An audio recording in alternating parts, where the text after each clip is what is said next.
సంగారెడ్డి జిల్లా తెల్లాపూర్ జీహెచ్ఎంసీ పరిధిలోని ఎంఐజీ విద్యుత్ నగర్ లో ఎస్ఐఆర్ పై అవగాహన కల్పించేందుకు ప్రచార వాహనంతో తెల్లాపూర్ మాజీ మున్సిపల్ చైర్పర్సన్ లలితా సోమిరెడ్డి ఆధ్వర్యంలో ఇంటింటికి వెళ్లి ఓటర్ నమోదు ప్రక్రియను వివరించారు. ఓటు యొక్క ప్రాముఖ్యతపై అవగాహన కల్పిస్తూ ప్రతి ఒక్కరూ ఓటు నమోదు చేసుకోవాలని ప్రజలను కోరారు. 2002 ఓటర్ కార్డులో ప్రతి ఒక్కరూ ఎస్ఐఆర్ దరఖాస్తును పూర్తి చేసి తన పేరు సక్రమంగా ఉండేలా చూసుకోవాలన్నారు. కార్యక్రమంలో తెల్లాపూర్ టీఆర్ఎస్ నాయకులు, కార్యకర్తలు, ప్రజలు పెద్ద ఎత్తున పాల్గొన్నారు. ఎవరు పట్టించుకోవాలని వేరే పార్టీ వాళ్ళు పట్టించుకోకపోవచ్చు, కానీ సోమిరెడ్డి టీఆర్ఎస్ పార్టీ ఎప్పుడు అలా ఉంటుంది, ఎప్పుడు పట్టించుకుంటుంది, అన్నిటికీ ముంగట్టుంటుంది. సపరేట్ అయిపోయిందని మరి ఇలా మనం అధికారంలో లేకపోయినా ఇలా డోర్ టు డోర్ ఓటు ఏమని అడుగుతారేం, ఓటర్ల ఓటు ఎక్కించుకోమన్నారు. చాలా మంది ఏమో ఓట్లప్పుడే వస్తారు, మళ్ళా కనబడరు.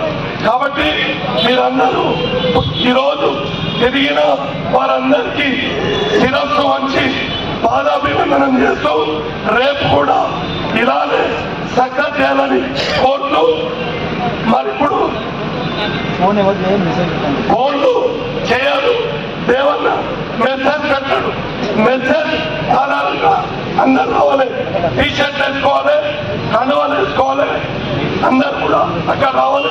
ఇప్పుడు మైపేర్ రోడ్ కూడా తిరగాలి, దేవన్న వచ్చేస్తారు.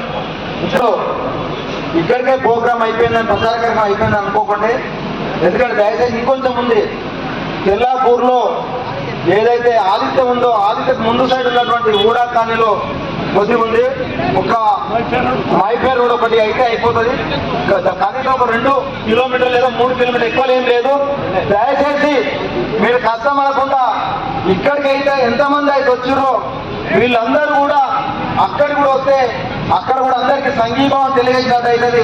అక్కడ కూడా మనము అక్కడ ఉన్నటువంటి వాళ్ళ కొంచెము ఈ ఎన్నికల కోసం కొంచెం మేల్కొల్పినట్టు అవుతుంది. కాబట్టి దయచేసి అందరూ కూడా తెల్లాపూర్ సోమిరెడ్డి అనే ఇంటి ముందు ఉన్నటువంటి ఊడా కాలనీ నుంచి మైపూర్ రోడ్డు ఒక 2 నుంచి 3 కిలోమీటర్లు ఉంటుంది. కాబట్టి దయచేసి అందరూ రావాల్సిందిగా కోరుతున్నాను.